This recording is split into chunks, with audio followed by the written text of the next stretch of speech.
বাংলাদেশের মুসলমানেরা, বাংলাদেশি ভাইরা, তোমরা দরকার ঘাস খেয়ে হলেও সীমান্ত রক্ষার জন্য অস্ত্র বানাও।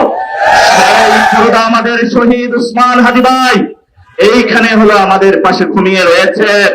উনি আমাদের দেখছেন, উনি আমাদেরকে বলে গিয়েছিলেন, ইনসাফের ডাক দিয়েছিলেন, বাংলাদেশের পক্ষের আজাদীর আন্দোলনে ডাক দিয়েছিলেন।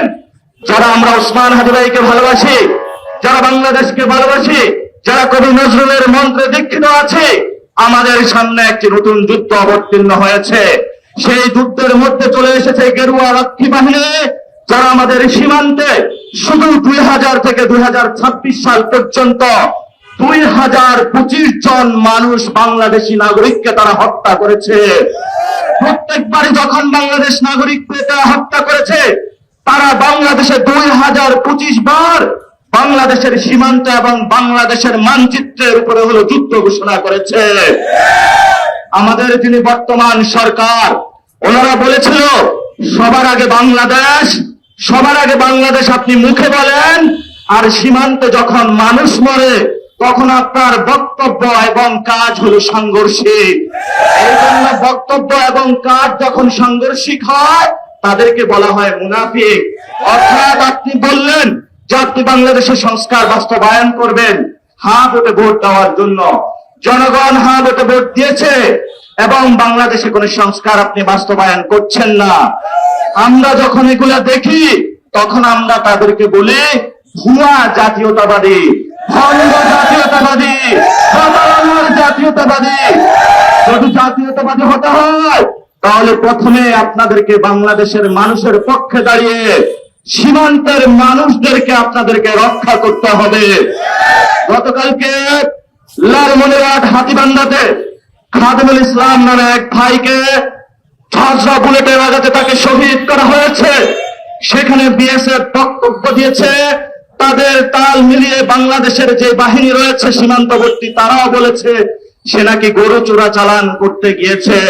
বাংলাদেশের কোন মানুষ গরু চোরাচালান করতে পারে না, পারে না, পারে না। গরু চোরাচালান করে ইন্ডিয়ান বাহিনী, গরু চোরাচালান করে সেই গেরুয়া বাহিনী। খাদেমুল ইসলাম ভাই গতকালকে উনি সীমান্তবর্তী ওনার সংসারের একটু উনি ধান উৎপাদন করে, ওনার ঘরে চাল আছে।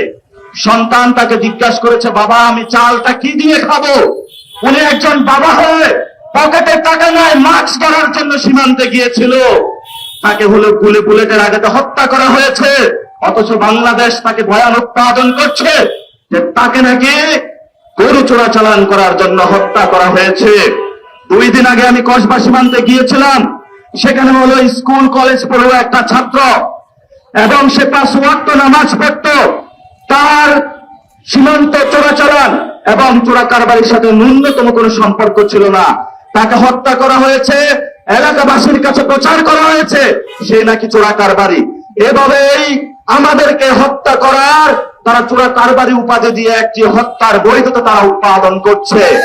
আপনারা দেখেছেন আলেমদেরকে জঙ্গি তকমা দিয়ে গত 15 বছরে তারা বয়ান উৎপাদন করেছিল, মিডিয়া সন্ত্রাস চালিয়েছিল।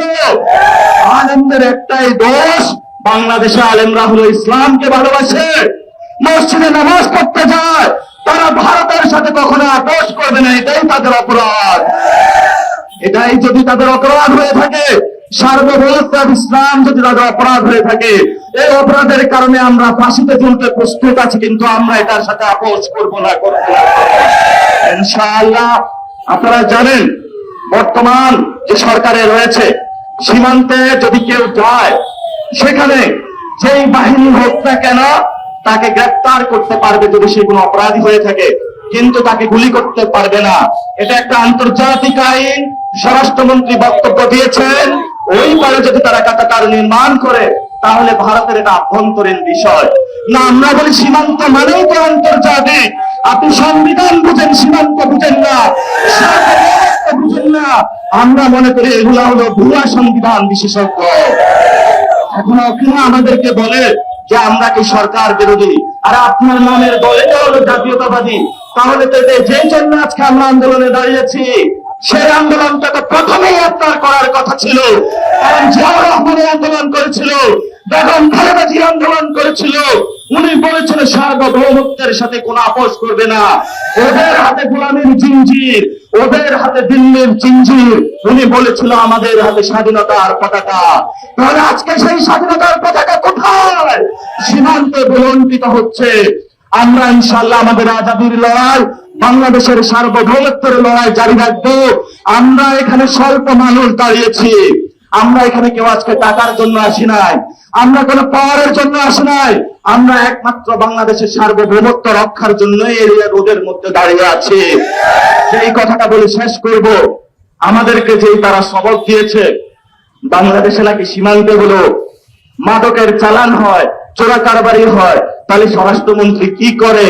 আমরা বলি যে স্বরাষ্ট্রমন্ত্রীর পকেটের মধ্যে ওই মাদকের পার্সেন্টেজ আসে। পার্সেন্টেজ না আসতো তাহলে স্বরাষ্ট্রমন্ত্রী মাদক কারবারিদের সীমান্তে কেন দমন করে না? সেই প্রশ্ন আমরা রেখে গেলাম।